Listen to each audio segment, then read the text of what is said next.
Fala, meus manos, como que vocês estão? Estamos aqui, a grandiosa Smart Mind, né?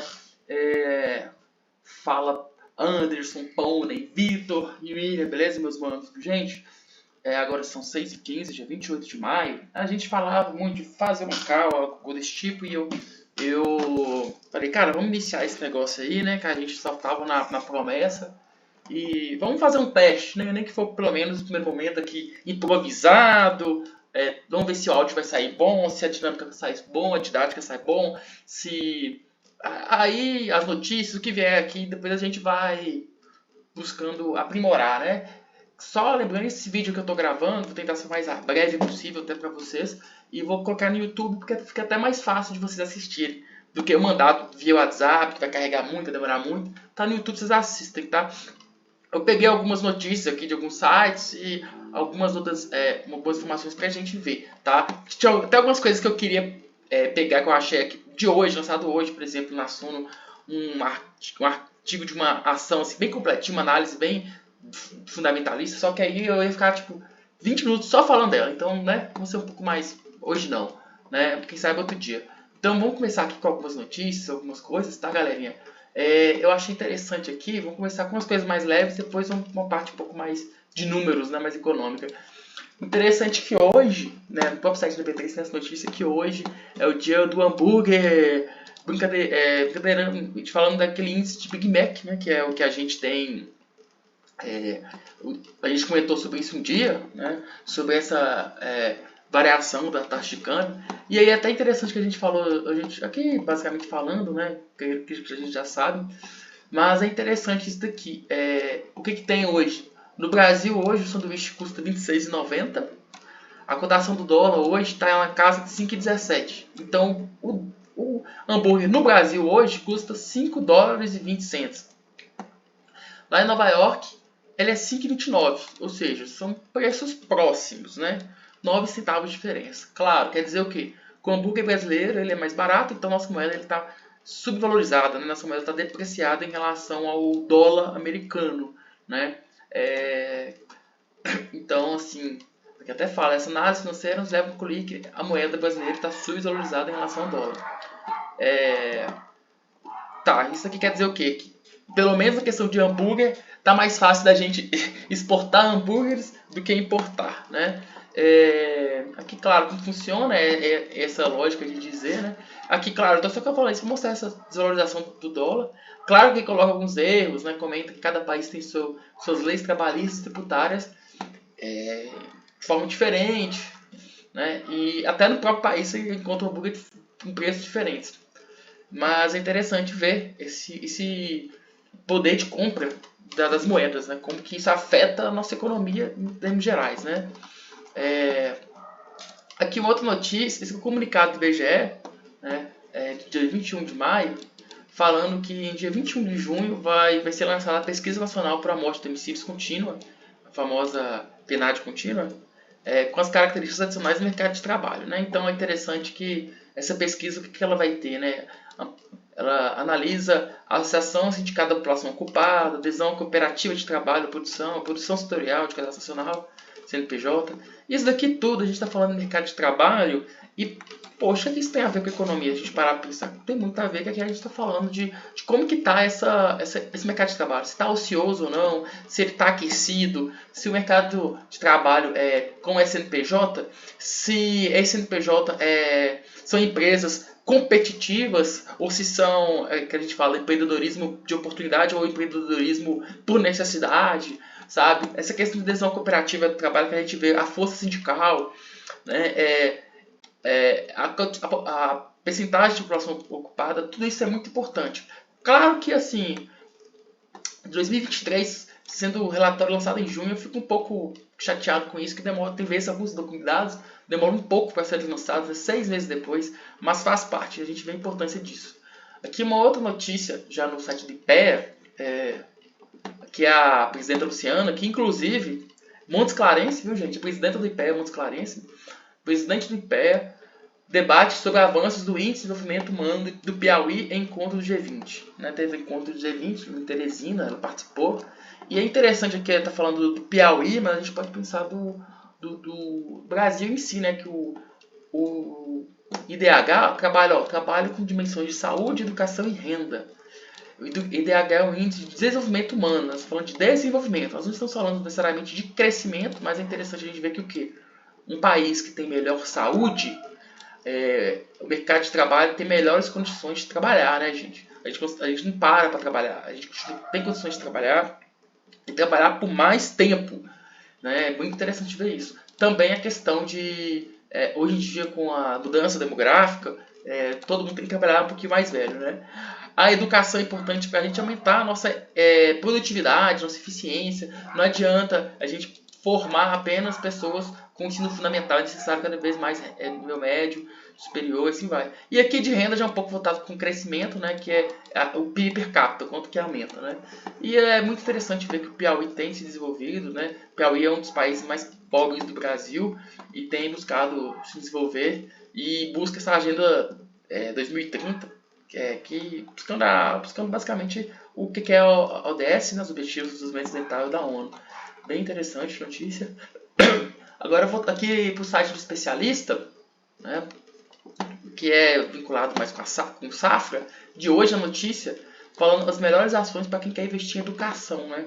A Safra reparou que tem hoje um gap, né, de oportunidades, porque a gente percebe que o Brasil tem investido mais em ensino superior, não apenas em nível médio, nível básico. Então, realmente, eu não tenho aqui os dados, mas o percentual de pessoas que formam nível médio e nível superior é pouco, é baixo. Então, tem essa chance de aumentar o nível superior no Brasil. Então, eles consideram que as ações do setor educacional estão baratas e que tem oportunidade de crescimento. Eles colocam algumas ações aqui, o Kids, Anima, Vitro, né, e a Cognita, e eles percebem, claro, né, a questão da ensino à distância, né, que já foi criticado recentemente, inclusive pelo ministro da Educação, mas ainda assim está aumentando, né, tá aumentando bastante assim, a quantidade de universidades. Né? E aí a Safra recomenda a escolha da YDUC 3, tá? Devido à execução, crescente penetração, ensino à distância, balanço patrimonial, valuation e boa liquidez no mercado secundário, tá? É bem interessante a gente observar. Ó, o base de alunos cresce, mas muda para o ensino à distância, né? Isso realmente tem acontecido bastante, né? E hoje a gente percebe que tem muitas universidades à distância boas, bem qualificadas. Aqui no site da B3 nós temos uma notícia. Eu vou fechar aqui porque a gente conseguir. O governo central tem superávit primário de 11,1 bilhões em abril, tá? Então, quem lê assim acha bem interessante a notícia. Opa, lembrando que é superávit primário. Depois tem outros descontos até chegar se a gente teve déficit ou não. A gente sabe como que funciona, né? Mas em resumo aqui até fala que no mesmo mês do ano passado o saldo foi de 15 bilhões, ou seja, foi um saldo menor do que no ano passado. O estado ficou abaixo da mediana das expectativas. E é interessante como que foi essa divisão, porque o Tesouro Nacional e o Banco Central tiveram um superávit de 41,1 bilhões. Mas o RGPS, que é o Regime Geral da Previdência, teve um déficit de 30 bilhões. Claro, né, gente? A gente recebe dinheiro, tem que pagar aqui, né? 30 bilhões esse déficit. É porradinha, viu, gente? É uma coisa que é muito difícil de ser diminuída, assim, os valores em questão de população, né? Não tem como o pessoal aposenta, tem como cortar, né? E aí, claro, percebe esse aumento do resultado primário. E o que acontece? Quer dizer, teve um resultado primário aumento de 8%, mas as despesas totais aumentaram em 12%. Né? Por isso que em um ano foi 15%, nesse ano agora 11%. Aí é interessante observar de onde que vieram as receitas e as despesas. Eles falam que o que mais influenciou de receita foi o conto do COFINS e do PIS/PASEP. E aí lá embaixo, onde que aumentou as despesas, eles falam que por conta do pagamento de 13º, que eles já pegaram o 13º e de 2024 já fizeram o pagamento de parcelas, né? Em 2023 o 13º foi pago nos meses de maio, junho e julho. Esse ano foi pago em abril, maio e junho, por isso que teve esse aumento. Que vai se repetir em maio e em junho, né? Isso daí faz sentido. É bem interessante como que no período de janeiro até abril, o governo central atingiu superávit de 30 bilhões. Antes saldo de 46,8 bilhões no mesmo período de 2023, em termos nominais, não reais. Tá? Só pra gente ficar ciente. Aí, ó, montante resulta do superávit de 122,9 bilhões do Tesouro Nacional e Banco Nacional Central e o déficit de 92 bilhões da Previdência. Galera, passar por outra notícia aqui, ó, vai ser interessante. Aqui já pegando a Valor Invest, Valor Econômico. Tesouro Direto, juros de títulos oscilam em dia de prévia da inflação. Mas por quê? Isso é de hoje. Tá? Vocês perceberam que os juros de títulos têm oscilado. E é interessante. Todo mundo sabe que os juros oscilam com base na inflação e nos juros. Né? Tesouro, então, assim, tem o IPCA 15. Que é... A IPCA 15 segue a inflação. A gente está ciente disso. Né? E aí eles percebem que os pré-fixados, com vencimento de 2027, ou seja, logo, né, chegou a ter patamares de 11%, caiu, mas está na casa de 11,1%. Tá? E os 2031, 11,8%, ou seja, estão olhando, quer dizer, que estão prevendo que a taxa de juros deve subir um pouquinho. Né? Entre os papéis atrelados à inflação, né, o IPCA 2045 estava pagando 6,16%. Sabe? E assim, tudo isso é normal de se acontecer por conta do que vem da inflação. Claro que a leitura dos números é avaliada como ligeiramente positiva pelos agentes financeiros. Isso porque, com a ideia de inflação controlada, os agentes acreditam que o Banco Central pode pelo menos retomar o ritmo de queda da Selic. Isso aqui a gente está olhando no mercado interno, né? Que a inflação está se controlando e o Banco Central deve continuar esse ritmo de queda da Selic nas próximas reuniões. Né? Agora tem que ver o mercado externo. Né? Aqui o Focus, né, a gente pode observar aqui como que tem se comportado aqui a inflação, o IPCA, ela tem ficado estável. Né? Inclusive aqui a gente pode perceber, vou até ver se aqui a gente coloca na letra, na ponta, estava com medo de perder qualidade. A gente percebe que o IPCA ele tem tido uma subida de 3,73 a 4 semanas para 3,86, né, a inflação. E o PIB, aliás, falando do PIB, né, essa ligeira queda aqui, provavelmente por conta do Rio Grande do Sul, pode ser, porque o Rio Grande do Sul representa 6% do PIB brasileiro. Né, isso aqui para 2024. Né, então, estão prevendo no Brasil uma inflação um pouco maior, o PIB caindo um pouquinho, o câmbio mantendo em 5,5%, a Selic caindo anteriormente, olha que interessante, estava visto que a Selic ia terminar 2024 9,5%, agora já está prevendo em 10,25%. O GPM, que é do atacado, uma variação de 2,84%. Tá bom, né? Esse GPM aqui tá legal.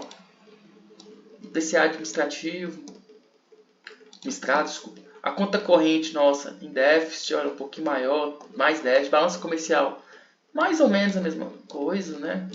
Não, na verdade, meio bilhão a menos. É complicado, viu? Aqui, provavelmente por conta da importação de arroz, né?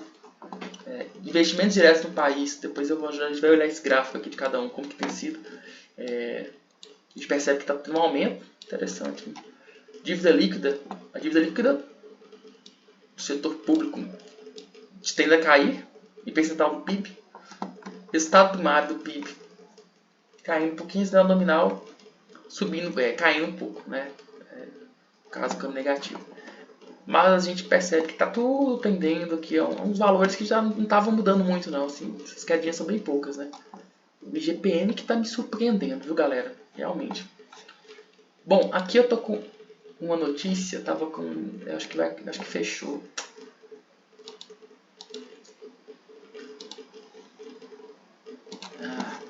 Nossa, que raiva. Era aqui uma noticiazinha aqui, ó. Que era dos juros. Na verdade, dados do mercado de crédito brasileiro, né? Então a gente percebe, meio a um cenário de ajuste na taxa de juros e recuperação do mercado de crédito no Brasil, os dados mais recentes revelam uma complexa dinâmica entre diferentes modalidades de empréstimo. Isso é complicado, o Brasil tem diversas formas de crédito, né? Enquanto os juros médios para concessões de crédito das famílias apresentam uma leve queda, A taxa de cartão de crédito rotativo costuma subir. Inclusive, se não me engano, teve uma lei que rotativa agora tem um limite, né?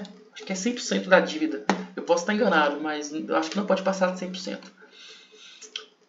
E aqui fala que os juros médios de concessões para famílias tiveram uma ligeira queda, né? Atingindo 423% ao ano. Aqui, apesar da nova lei que limita os juros rotativos a 100% do valor da dívida. Foi isso mesmo. Os juros do parcelamento da dívida do cartão de crédito caíram 8,7 pontos percentuais no mês, né? E é interessante que falar de empresas, né? Para empresas, os juros no crédito livre subiram 0,4 pontos percentuais, chegando a 21,3% ao ano. Então nós temos hoje, em abril, 562 bilhões de créditos no Brasil. Alta de 4% de pessoas físicas e queda por 8% de pessoas, empresas, pessoas jurídicas. O estoque total de empresas aumentou 0,2% em relação a março, somando 5 trilhões e 893 bilhões de crédito. Interessante, nós temos hoje isso tudo de crédito, 562 bilhões em abril, né? Estranho a gente perceber como diminuiu as quedas para empresas, né? Isso aqui também, essa questão dos juros estarem altos, né? Os juros tem que cair mais para isso aqui aumentar. E aqui a questão de endividamento das famílias, né? 48% em março. É complicado, mas faz parte, notícia interessante. Finalizando aqui, agora já indo um pouco mais para a parte difícil também, né? Antes fiz, falando aqui só olhar rapidamente a bolsa, né? A B3. A gente pode perceber que ela hoje começou até em alta, começou ali por volta, hoje dia 28 de maio, começou com 125 mil pontos e foi caindo até 123 mil. Então hoje teve uma quedinha boa, né? Opa, como é que é? Não, tem coisa errada aqui, velho. Tá, é aqui, eu errei, né? Começou com 124.499 e caiu em 123.779. Agora faz sentido. Chegou até uma ligeira subida boa, né? Subiu 900 pontos quase, então. E caiu hoje, né? Então caiu 716 pontos, queda de 0,58. Assim, essa queda, ela tem seguido o que acontece no ano, né? A bolsa no ano não tem sido muito boa. Ele começou na casa aqui, ó, 132 mil pontos por aí e tem caído, tem tido essa linha de tendência de queda aqui, né? Pessoal que é análise técnica, faz aqui as marcaçõezinhas aqui, né? Então tem tido essa queda. Aqui faz outra aqui, que talvez está marcando por aqui. Não sei, não sou especialista nisso não. Mas se a gente reparar, em junho do ano passado, subiu, né? Então assim, a gente percebe que esse ano tem sido um pouco complicado para questão de bolsa, né? Isso aqui mais afeta é a questão americana, que americana é onde que tem o melhor, vamos dizer, título de renda fixa mais seguro do mundo, e lá, aquilo que a gente falou antes, lá a inflação está alta, mas ao mesmo tempo a taxa de desemprego está alta, o PIB está aumentando e a tendência lá é ainda oferecer uma taxa de juros maior, e aí cada vez mais dinheiro indo para lá, o Brasil tendo que aumentar os juros aqui para ser competitivo e segurando isso daqui. Falando um pouco da SMR 11, né?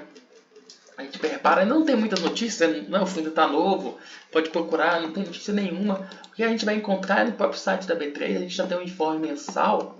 Na verdade, esse daqui é só, isso aqui é do começo desse mês de maio ainda, falando, né, que tinha 2 cotistas, que eram pessoa física, pessoa jurídica não financeira, o valor patrimonial, tudo nos conformes, todos que todo mundo já sabe.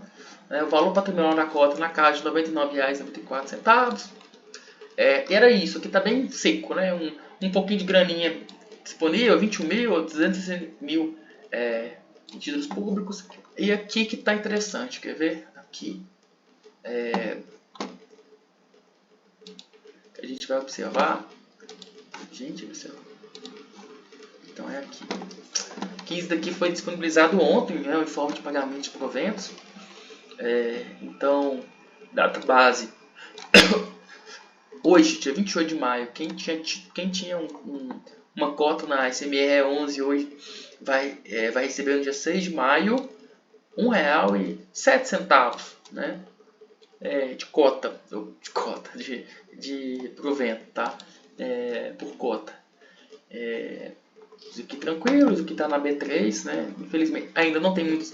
Já procurei no YouTube, não achei muitas informações, assim, comentários de alguém falando desse MR11, dando sugestões e tal. Não tem, tá? Então vai ficar mais no seco mesmo.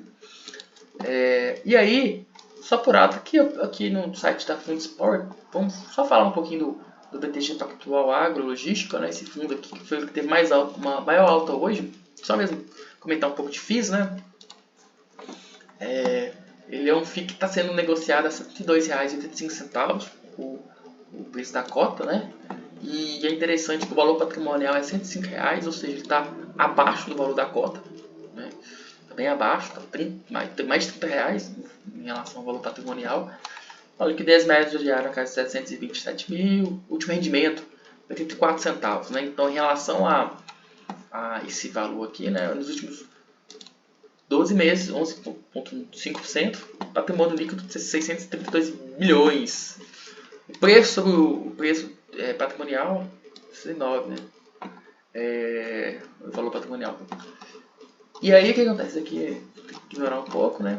Aqui, vamos decidir o retorno da cota, né? Então, 84 centavos por mês, 2,14 nos últimos 3 meses, 4. Desde o IPO já é de R$28,00, cerca de 40%, né? Aqui os dividendos, bem interessante. Assim, ele é um... Eu quero tentar entender por que tá desvalorizada a cota assim, sabe? Mas faz sentido se a gente ver a questão do rendimento, né? Vai buscar atrelar um rendimento próximo ao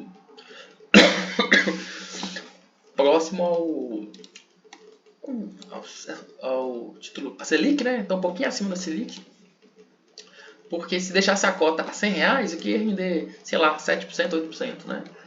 Então por isso que tá tão descontada assim a cota, um dos motivos, né? Mas deve ter algum outro porquê. Aqui todos os dividendos. Chegou a bater 68, 97, né? Aqui algumas simulações, se aplicasse durante 12 meses na poupança, 53 mil. No fundo, 47 mil, porque você ia comprar a cota mais alta, né?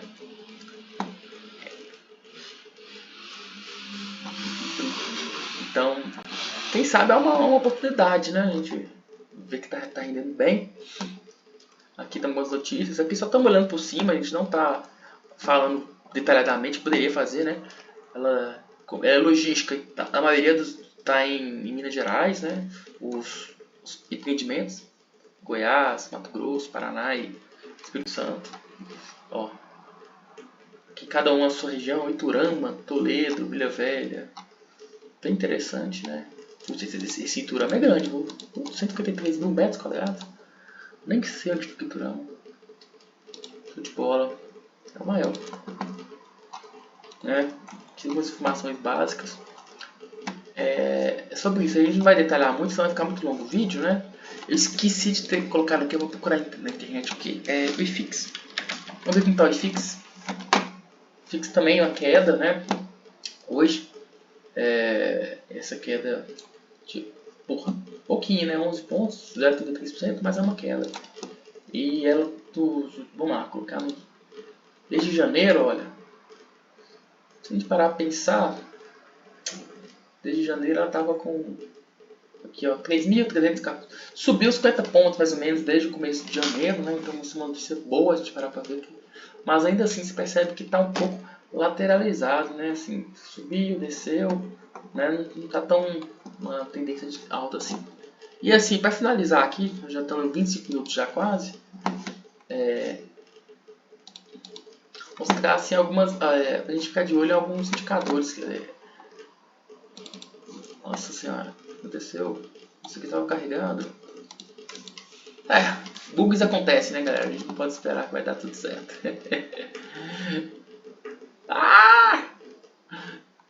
Não, vamos colocar como principais indicadores. Vergonha, erros acontecem. Vamos ver aqui, né? Opa, beleza. Aqui, beleza, carregou. Desculpa aí, galera. Já passou, né? Hoje tivemos isso daqui. Distribuição de emprego CAGED, PCA 15. E vamos lá. Amanhã o IBGP, interessante. Balanço orçamentário de abril, taxa de desemprego e fluxo cambial estrangeiro. Legal. Nos Estados Unidos, mercado hipotecário e de manutenção de manufatura, desculpa. E o livro bege. E na Europa, empréstimos a empresas não financeiras. Bancos centrais, discurso de John Williams e Funk. Funk é o não, o que é o Funk mesmo? É nacional dos Estados Unidos, Banco Central. Lá é o Fed, o Funk. Nossa, não, branco. É isso mesmo. Federal Open Market Committee. Beleza. E aí, dia quinta aqui no Brasil é feriado, mas aí tem confiança dos consumidores, que lá nos Estados Unidos eles usam bastante, viu? No caso dos Estados Unidos, né? PIB dos Estados Unidos no primeiro trimestre, interessante. Bem interessante aqui. E na dia 31, no Brasil, balanço comercial, CPI de maio da Europa. Índice de preços PCE de abril dos Estados Unidos. Show de bola, gente. Aqui é a primeira vez, a gente tá um pouco assim seguro, tendo que aprender, mas nós vamos treinando aqui, vamos pegando algumas coisinhas, nós vamos inventar, fechou? Show de bola, galera. Boa noite, tudo de bom, um beijo pra vocês.